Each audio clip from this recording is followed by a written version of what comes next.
Hi everyone! So this is one of my favourite books. I thought you might enjoy it. It's The Scarecrows Wedding by Julia Donaldson. Betty O'Barley and Harry O'Hay were scarecrows. They scared lots of crows every day. Harry loved Betty and Betty loved Harry. So Harry said, "Betty, my beauty, let's marry.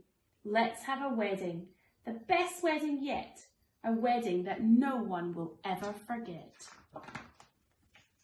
Betty agreed, so they hugged and they kissed. Then Betty said, "Harry dear, let's make a list."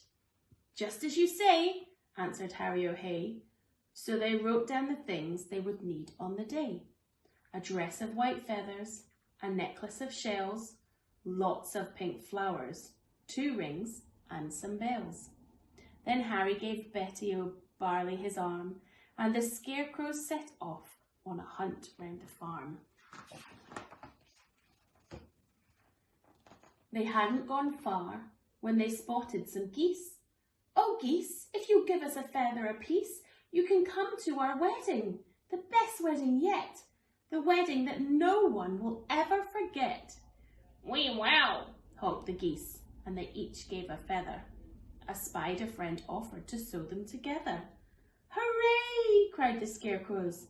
They hugged and they kissed, and they hurried back home and crossed dress off their list. Then Harry gave Betty O'Barley his arm, and they set off once more on their hunt round the farm.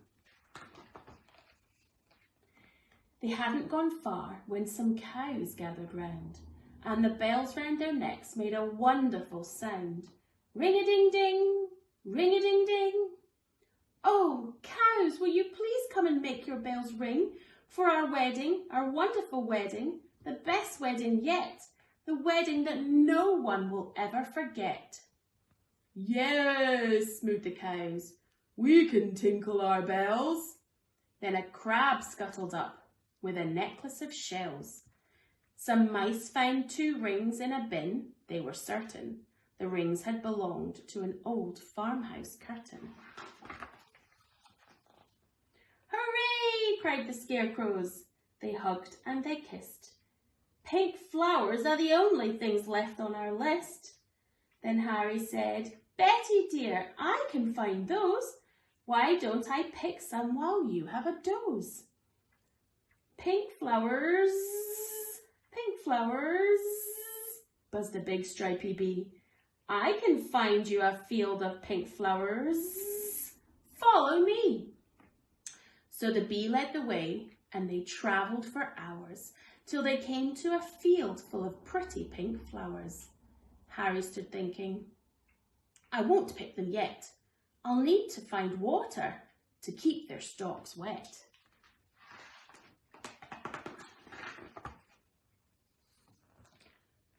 "Just follow me," croaked a lumpy old toad. "There's a lovely wet pool at the top of this road." They climbed up the road. It was terribly steep. "I'm tired," said the toad, so they stopped for a sleep. Early next morning they came to a pool. "This water," said Harry, "is beautifully cool. But now I need something to carry it in. A jug, or a vase, or a cup, or a tin." "I think I can help," said a small squirrely snail. "I can show you the way to a very fine pail." So the snail and the scarecrow set off on their way. But the snail was so slow, it took more than a day. Betty was worried. "What's happened to Harry? Where is the scarecrow I'm planning to marry?" The farmer came by with a frown on his face, and he made a new scarecrow to take Harry's place. "Good day," said the scarecrow. "I'm Reginald Rake." He took Betty's hand and he gave it a shake. "Together," he told her, "we make a fine pair. You're really quite pretty, apart from your hair." Then he jumped in the tractor and told her, "Hop in, I'm a really fast driver. Let's go for a spin." But Betty said, "No, I must wait here for Harry. He is the scarecrow I'm going to marry. We're planning our wedding, the best wedding yet, the wedding that no one will ever forget." Reginald laughed. "Ha! You'll be waiting forever. Forget about Harry. I bet he's not clever."